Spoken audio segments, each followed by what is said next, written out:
श्रीगुरुभ्यो नमः। हरि ओम। श्रीमहागणाधिपतये नमः। हरि ओम। श्रीमहासरस्वत्यै नमः। हरि ओम। श्रीगुरुभ्यो नमः। हरि ओम। गुरुर्ब्रह्मा गुरुर्विष्णुः गुरुदेवो महेश्वरः गुरु साक्षात् परब्रह्मा तस्मै श्री गुरवे नमः।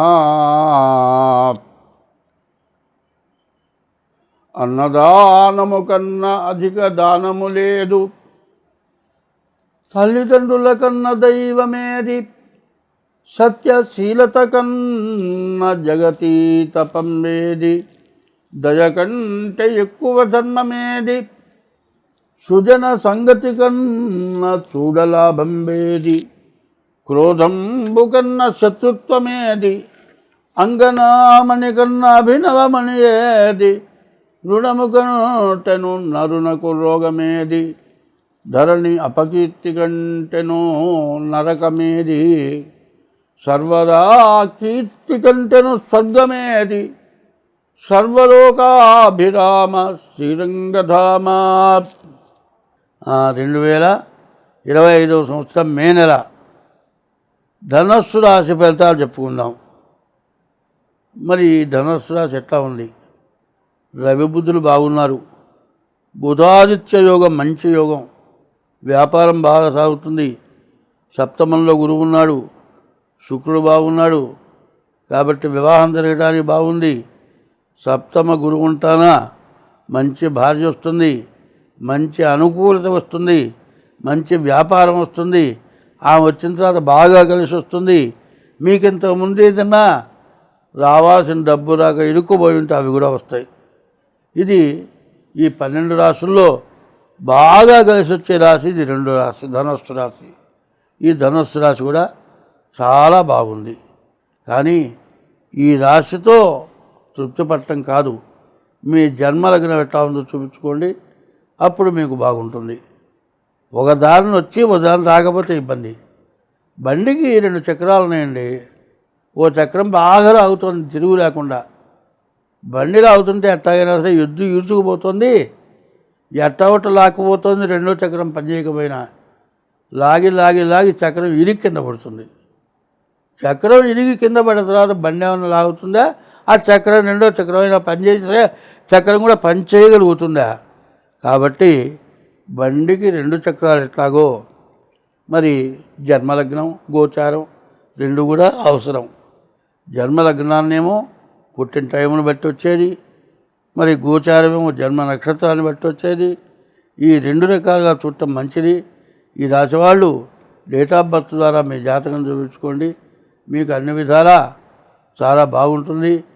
ఈ రాశి వాళ్ళకి రావాల్సిన డబ్బులు వస్తాయి, వ్యాపారం బాగుంటుంది, చదువుకునే వాళ్ళకి చదువు బాగుంటుంది, విదేశీ వాళ్ళకి వెళ్ళే వాళ్ళకి ఇంకా బాగుంది, వివాహం కావాల్సిన వాళ్ళకి ఇంకా బాగుంది. కానీ దానికి తగిన విధంగా చేసుకోవాలి. వ్యాపారం చేసుకోవాలి అంటే మరి పూలు ఉన్నాయనుకోండి, 10 లారీలు పూలు కొన్నామనుకో, 10 లారీలు నీ దగ్గర అమ్ముడు పోయేటట్టు అయితేనే 10 లారీలు కొనాలి. ఒక బుట్ట పూలు అమ్మేవాడు 10 లారీల వ్యాపారం బాగా సాగుతుందంటే 10 లారీలు కొంటే మొత్తం దండగా వస్తుంది అంటాడు. మీరు బాగుందన్నారు కదా అంటే నేనేం చెబుతాను చెప్పండి? వ్యాపారం దేంట్లో నీకు బాగుందో, దేంట్లో నీకు ఉపయోగపడుతుందో కాదు, కొన్నది రేపటికి నిలవన్నా కూడా అమ్ముడు పోవటానికి చెడిపోకుండా ఉండేదేదో అటువంటిది చేసుకుంటే మీకు ఎంత బాగుంటుంది. కాబట్టి మీరు కూడా డేట్ ఆఫ్ బర్త్ ద్వారా జాతకం చూపించుకోండి, చాలా బాగుంటుంది. కానీ మీకు కావాలి అంటే మా ఫోన్ నెంబర్లు 6300061241, మరి రెండో నెంబర్ 7801071946. ఈ ఫోన్ నెంబర్ల ద్వారా కానీ మాతో సంప్రదించి మీకు డేట్ ఆఫ్ బర్త్ ద్వారా కానీ హస్త సాముద్రిక ద్వారా కానీ జాతకం కావాలంటే తగిన ఫీజు చెల్లించి మీ జాతకం చెప్పించుకోండి. దోషాలు ఏమన్నా ఉంటే వాటి పోవటానికి కూడా మార్గాలు చేయిస్తాం. మీరు అన్ని విధాలు బాగుంటారు. ఇప్పుడు 2024 నుంచి కూడా 2030 వరకు కూడా జరిగిన కొద్ది సంవత్సరాలు పూర్తిగా మనందరినీ కష్టాల్లోకి పంపించేటువంటి సంవత్సరాలు. కష్టాలు అంటే 8 రకాలు చెప్పారు. అష్ట కష్టాలు అంటారు. ఆ అష్ట కష్టాలు డబ్బులున్నా, భార్య ఉన్నా, పిల్లలున్నా, ఇల్లున్నా, విద్య ఉన్నా, ఉద్యోగం ఉన్నా, ఎంత డబ్బున్నా కాదండి, కొండంత బంగారం ఉన్నా, కొండంత బంగారం కొండ మీద కూర్చుంటే తినటానికి ఏమన్నా అన్నం వస్తుందా? అన్నం తిన్నంత బంగారం ఏమైనా తినగలుగుతాడా? తిని అరిగించుకోగలుగుతాడా? కాబట్టి కష్ట సమయాలు ఇవి. ఇప్పుడు జరుగుతున్నది అందరికీ కూడా తెలుసు. ఉగ్రవాదుల యొక్క బాధతోటి సరిగా చెప్పాలంటే ఎవ్వరూ ఓర్చుకోలేనటువంటి, కనీసం హిందూ దేశంలో ఉన్నటువంటి ముస్లిమ్స్ కూడా ఇది తప్పు, దీనికి తగినటువంటి ప్రాయశ్చిత్తం జరగాల్సిందే అని కోరుకుంటున్నటువంటి మహోన్నతమైనటువంటి సమయం.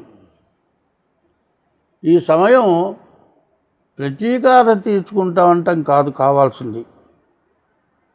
మొన్న ఒక అమ్మాయి అక్కడ భర్తని చంపారు.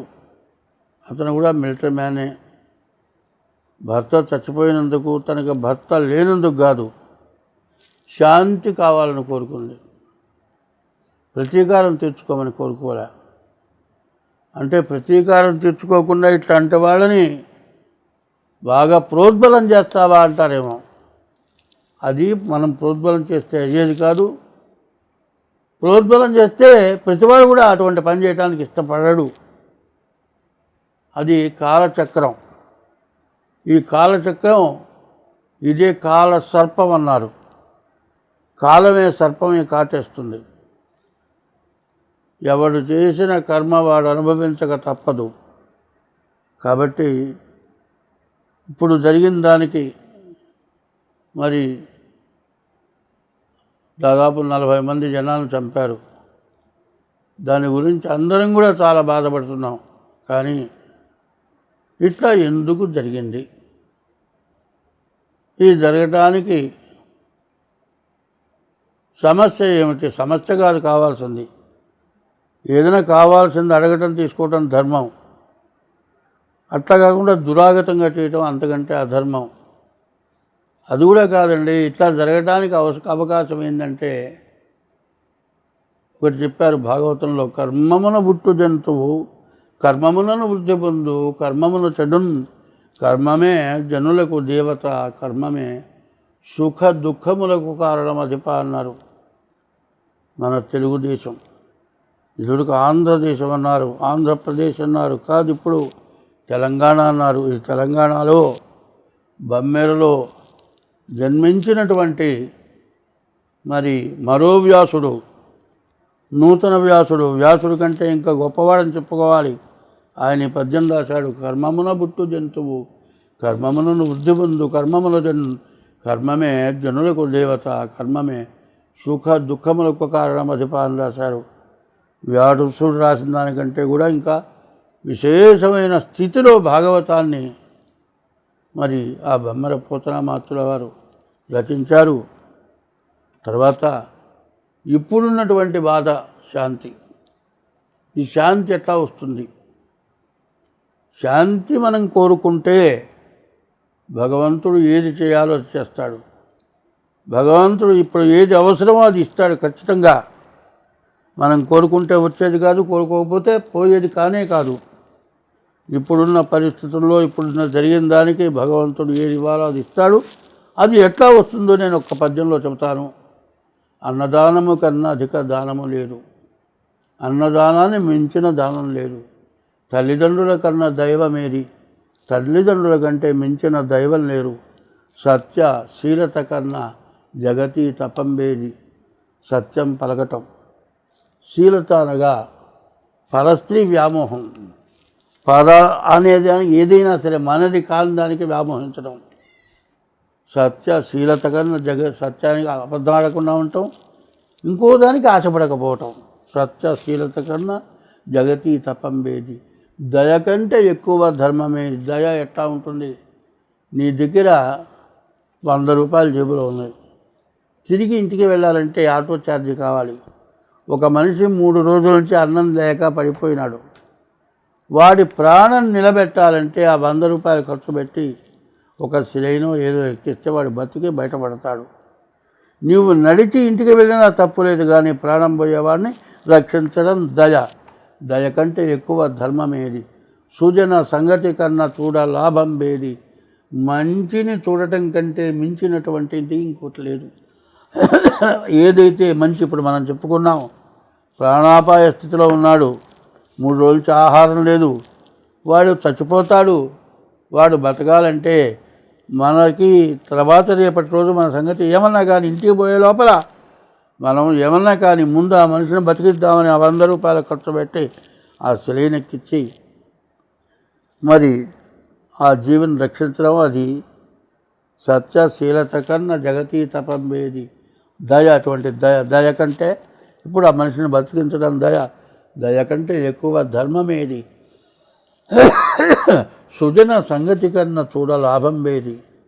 ఒక దేవాలయం కట్టినా, ఒక వివాహం జరిగినా, ఒక మంచిది ఏదైనా కార్యక్రమం జరిగినా, ఒక యజ్ఞం జరిగినా, దానికంటే చూస్తే వచ్చే లాభం ఇంకోటి లేదుట. సుజన సంగతి కన్నా చూడ లాభం వేది. క్రోధము కన్నా శత్రుత్వమేది. ఇప్పుడు జరిగిన దానికి తిరిగి క్రోధంతో మళ్ళీ దాన్ని బాకీ తీర్చుకుందామనే క్రోధం అనేది శత్రుత్వం. అటువంటి శత్రుత్వం కంటే ఇంకోటి తేనే లేదు. క్రోధము కన్నా శత్రుత్వమేది. అంగనామణి కన్నా అభినవ మణి ఏది. అంగనామణి ఆడమనిషి కంటే వేరే మణి లేదుట. ఒక్కదానికి ఒప్పుకుంటున్నా నేను, వాళ్ళు మగవాళ్ళందరినీ చంపినా ఆడమనిషి జోలికి పోలేదు. అంగనామణి కన్నా అభినవ మణి ఏది. రుణము కంటేనూ నరునకు రోగమేది. రుణం కంటే రోగం కొట్లేదు. 24 గంటలు వాడు అడిగిన దానికి బాధ, తేలకపోయినందుకు బాధ, బాకీ తీర్చలేనందుకు బాధ. ఈ బాధతో వ్యాధి. రుణము కంటేను నరునకు రోగమేది. సర్వదా కీర్తి కంటేను స్వర్గమేది. సర్వలోకాభిరామ శ్రీరంగధామ. మంచి చేస్తే ఆ ఆనందం కంటే మించిన స్వర్గం లేదు. కాబట్టి ఇటువంటి ధర్మం ఉండాలి అంటే ముందు అందరూ అన్నదానం చేయండి. అన్నదానాన్ని మించినటువంటి శాంతి లేదు. కాబట్టి మనం అందరం బాగుండాలంటే ధర్మో రక్షతి రక్షితః. ధర్మాన్ని నువ్వు రక్షిస్తే నిన్ను ఆ ధర్మం రక్షిస్తుంది. ధర్మో రక్షతి రక్షితః. మరి ధర్మస్య జయోస్తు. ధర్మం ఎప్పుడు జయిస్తుంది. అధర్మస్య నాశోస్తు. అధర్మం ఎప్పుడు నాశనం చేస్తుంది. ప్రాణిషు సద్భావనాస్తు. ప్రతి జీవరాశిని కూడా హింసించకుండా దాన్ని రక్షించటమే ప్రాణిషు సద్భావనాస్తు. విశ్వస్య కళ్యాణమస్తు. విశ్వం, ప్రపంచం మొత్తం ఆనందంతో తూగిపోతుంది. విశ్వస్య కళ్యాణమస్తు. స్వస్తి.